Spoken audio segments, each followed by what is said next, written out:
Okay, so today we are working on, again, we're working on chapter 2 of unit 3, which is the game portion.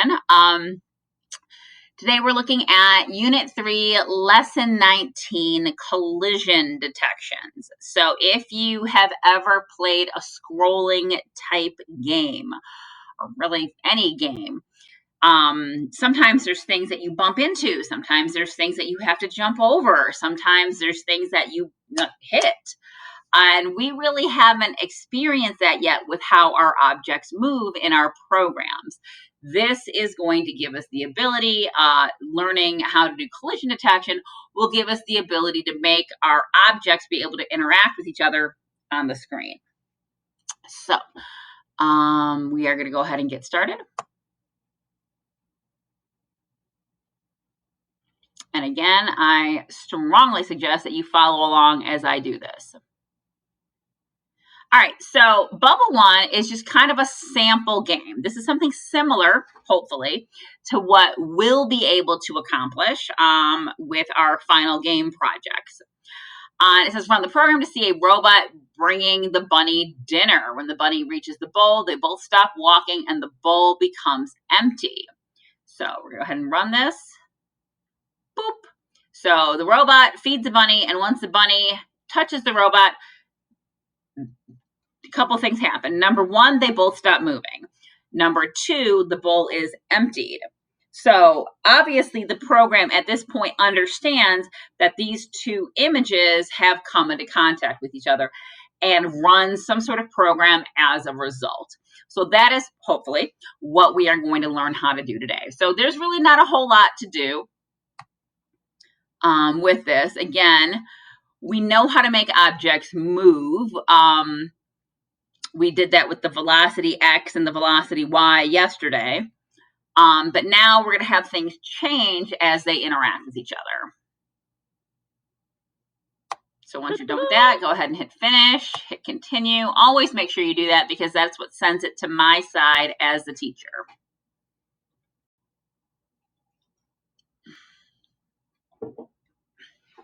Okay, using math to figure it out. Let me make this a little bit bigger so it's easier to see. Computers use math to figure out whether two things are touching.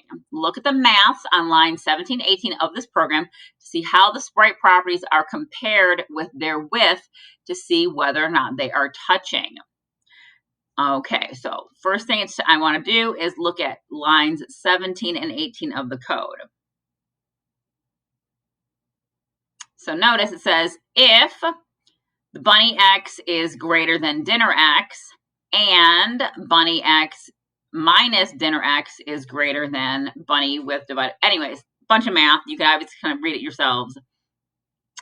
Once we do this, okay, so that's my math. That looks a little complicated, but that's okay. Discuss the code with partner. All right, so again, we're using math. We're using the comparative things, greater than, less than. We're using a little bit of like, if this minus that. There's a bunch of things going on here. Discuss why the code only uses the X properties and not the Y properties. Okay, so that's worth talking about. Why is it that we're only using the X properties for the for this program? Where is the movement happening, do you think? Is it happening only in the X or only in the Y?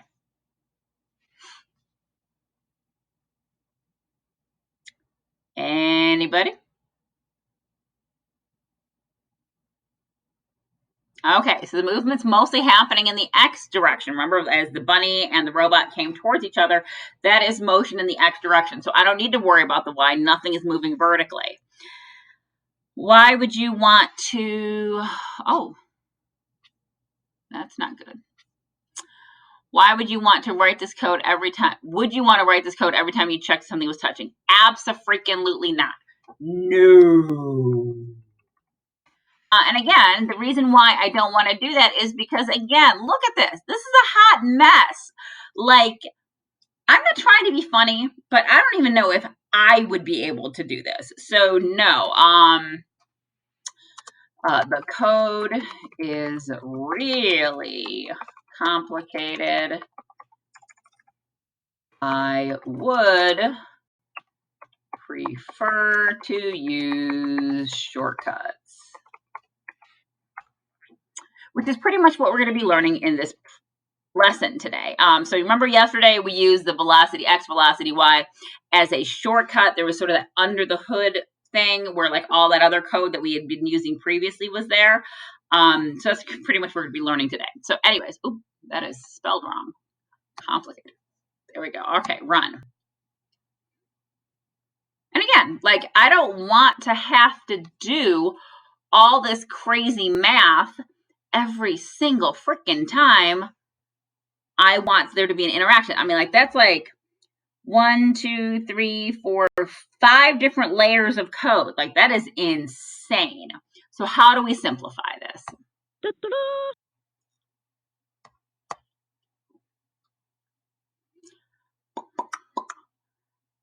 Waiting. All right, so is touching. So just like we had that shortcut of velocity X, velocity Y that we worked with in lesson 18, the is touching is a shortcut for interactions. Benny, shush. All right, so writing out the math each time you want to check whether or not two sprites you can be touching can take a while. So the programmer created is touching, which can check whether or not one sprite is touching the other sprite.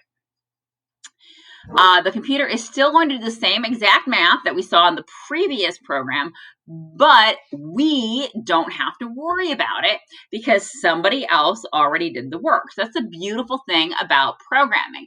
As long as it's an established language, and again, this is just like JavaScript, as long as it's an established language, when other programmers do the work for you, you can just use their code, which is exactly what we're going to be doing here. So inside the draw loop, drag the is touching block into an if block. And again, show me where. Don't forget to change the word sprite to bunny and the word target to dinner. So where does this go? Right there. All right, so is touching. So this is basically going to be a conditional, guys. So the sprite is touching. So we want to know if the bunny is touching. I think they said to change it to dinner. All right, so if the bunny is touching the dinner, then the bunny's velocity becomes 0. The dinner's velocity becomes 0. The robot's velocity becomes 0. And the dinner gets changed to the animation of bowl. So when these two things are touching, these 4 things are going to occur. So when I go ahead and hit run, and there it is. Now I want to notice that if I dinner set animation bowl, okay, cool. I'm going to pull this piece out just for, just to show you. Notice that now they'll still stop, but the food's still there. So again, one of the things that I changed was that and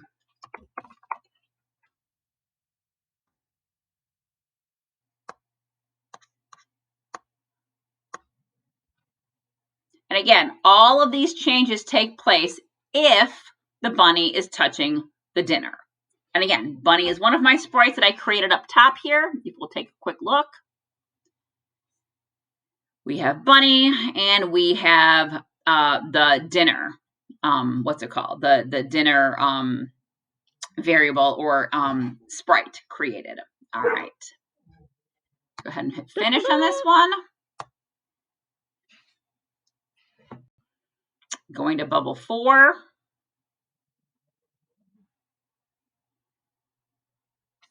All right, the blender should only turn when the apple touches it. Do this. Use the code you have learned to check whether the blender is touching the apple.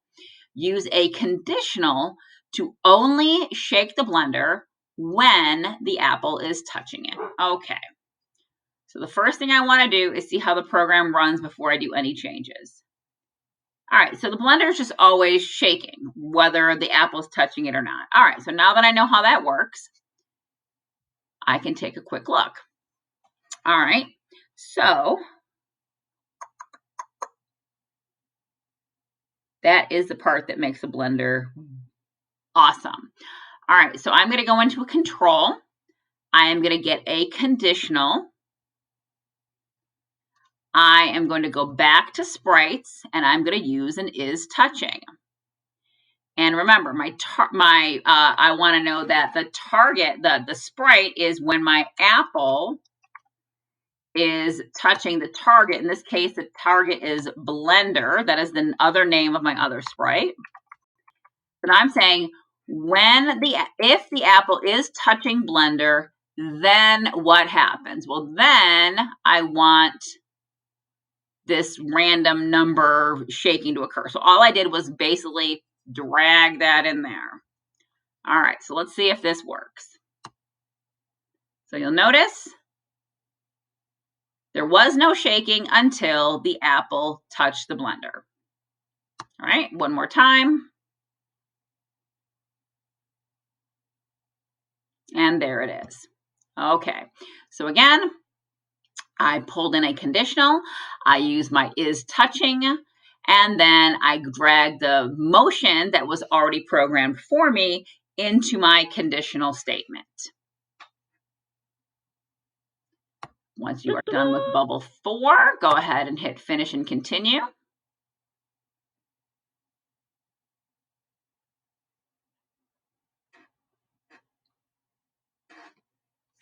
All right, debugging collisions. The balloon is popping before the tack touches it. Can you use the debug? I need to go hush. Benny.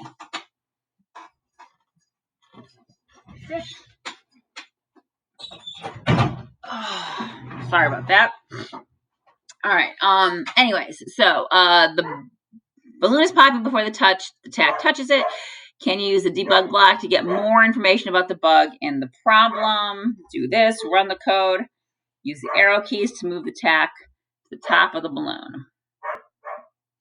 All right, so this is user controlled. I can use my arrow keys. All right, so it's popping way out here, so that doesn't make any sense. Yeah, like it never touched it. In the code below, change the balloon debug to false to true. Okay. Add a new debug block to the code to set the tax sprite debug properly to true.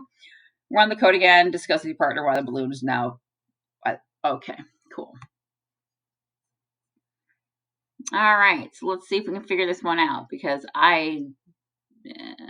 okay. That's moving it. Awesome. So if the balloon is touching the tack, then set the balloon animation to pop. Okay.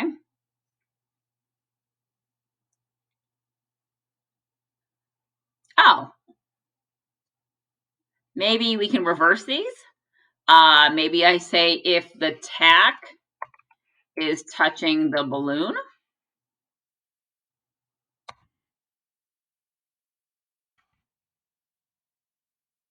Seems to make more sense to me.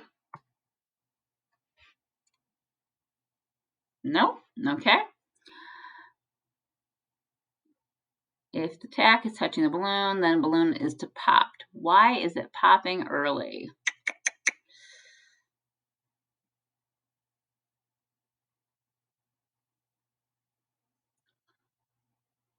Let's see.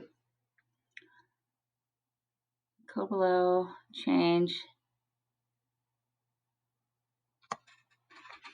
to true.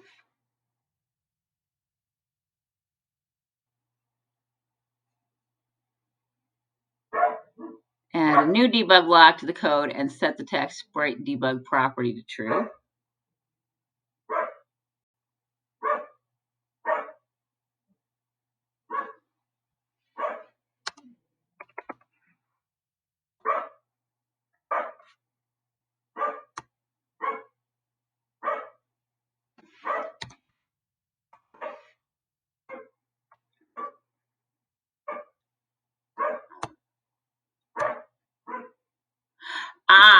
See, there it is.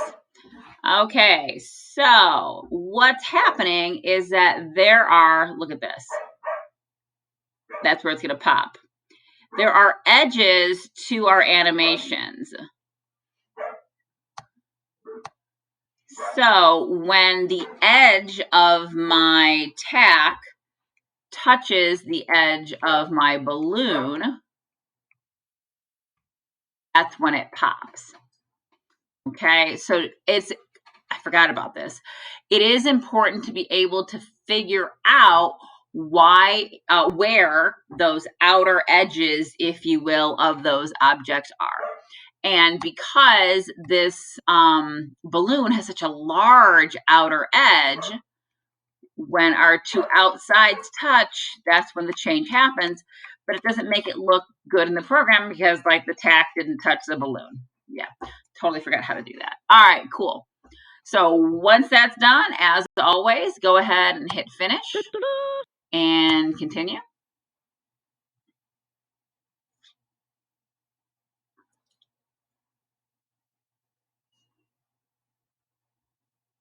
All right. Oh, awesome. So we're already at 6. All right. So ladies and gentlemen, as always, the practice belongs to you.